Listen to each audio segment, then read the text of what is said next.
whatever can be mobilized, every resource, every intervention is absolutely necessary to make sure that we keep sports clean and make sure that all our athletes, all our sportsmen and women are in a space that their sporting is not adulterated by doping.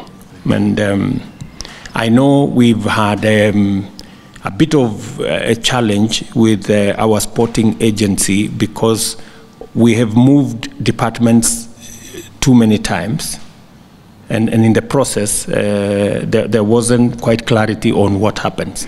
But I just want to give you my assurance that that's an agency that we are very, very keen on making sure that it works seamlessly with sports, because it underwrites the credibility and the proper status of our sportsmen and women. So I have already informed the ministry what they need to do to make sure that the anti-doping agency is properly funded, properly resourced, given the right quality of human capital to make sure that they do the job that is necessary to keep our sports going. I'm very happy that you'll be visiting Kipchoge. He's larger than life, you know, and even if he does nothing, he's just a great inspiration to many young people. You find many young people say, I want to be like Kipchoge, you know, so because he really was outstanding. He looks like a legend, you know. When people hear Kipchoge, they think he was there 200 years ago, because his name has been around, you know, around sport for a very long time. I made a decision that we must stop doing anything else with the sports fund except sports, so that we can pay much more attention and provide better infrastructure, better support to our sportsmen and women. And just on this table last week, we were having a conversation with him and his team on sports infrastructure, what we need to do. In fact, we were going through a design of what we call sports academies. And we have the first 30. I think we are going to procure the first 30. And then progressively, we want to make sure that as close as possible, we have some sports infrastructure that helps, you know, identify talent, you know, at the grassroots. Sports has really given us a profile as a country. In fact, if you talk to people who do not know Kenya, those who come close, they say, oh, those people who run, at least they know there is something that happens in this country. So we are very proud of our sportsmen and women and of our sporting profile. The only problem is that we have set the standard so high. It's a great expectation. It really pushes our athletes, puts a lot of pressure on them, but they've always come through. And Kenya has always stood out in our continent as a sporting nation. So we appreciate your coming. It encourages us, it encourages our sportsmen and women, that they are recognized, and to see how we can work together, both as government and as an institution responsible for global sports, to see how we can work together. Shirika plan is our plan. We developed it, and we did it intentionally.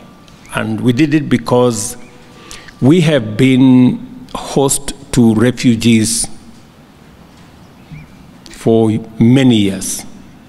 And many of them have grown up in our country. They've been born here. They don't know any other home. Kenya is their home.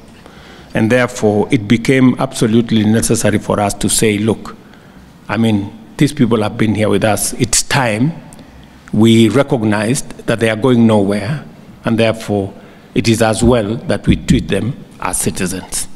You know, whether it is school, whether it's the ability for them to do business, whether the ability for them to work, whether it is because instead of them being a burden to us, we should find a way of making them a resource, and using their talent, their knowledge, their education for the benefit of the country.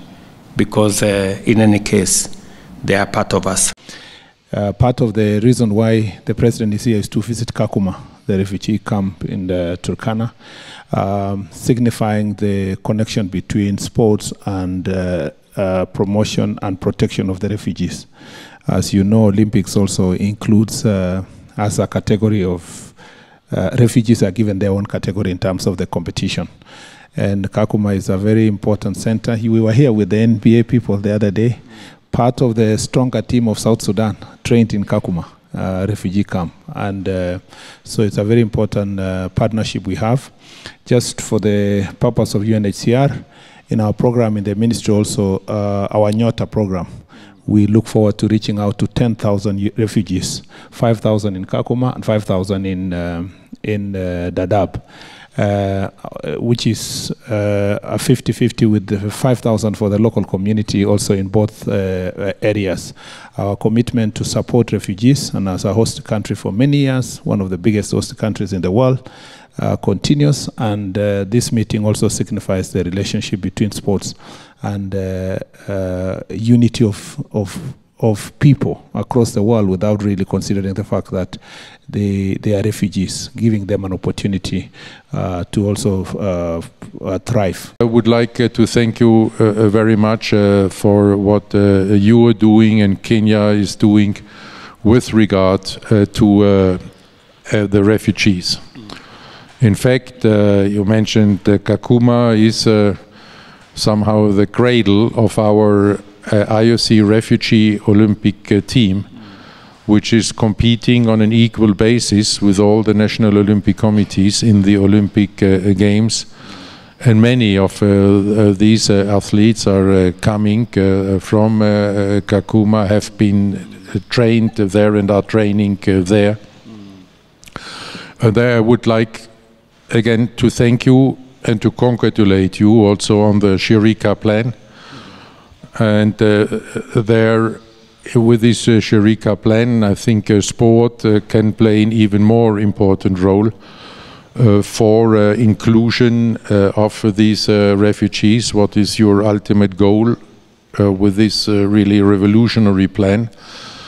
And there I can offer our support, not only on the level of a refugee Olympic team, but we have created own foundation, an Olympic Refuge Foundation, where we are organizing programs in camps all over the world to support refugees, be it for inclusion, be it from prevention of violence and crime, be it for mental health and many others. In Paris, the refugee Olympic team, which Thomas mentioned, was really a highlight of the Olympics, and now it's the third time that we have this team in the Olympics. And like he said, the concept was really born here in Kenya. And for this we are very, very grateful. It corresponds to the spirit, the Olympic spirit here. I just wanted to say, because President Bach mentioned Shirika, you know, somehow I like to see you once a year to be reassured that you are always supporting Shirika plan. 100%. I know you, but I want to hear it from you every time. And I have to tell you, you know, Ambassador Bitok has been fantastic as our main counterpart in carrying over this plan. We've done a lot of stuff already.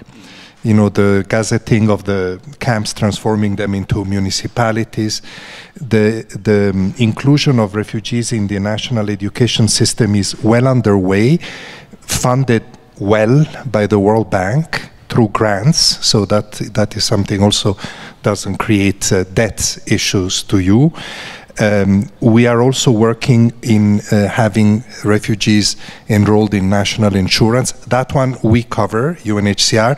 We will have to find something more sustainable than us, but for the time being we can continue.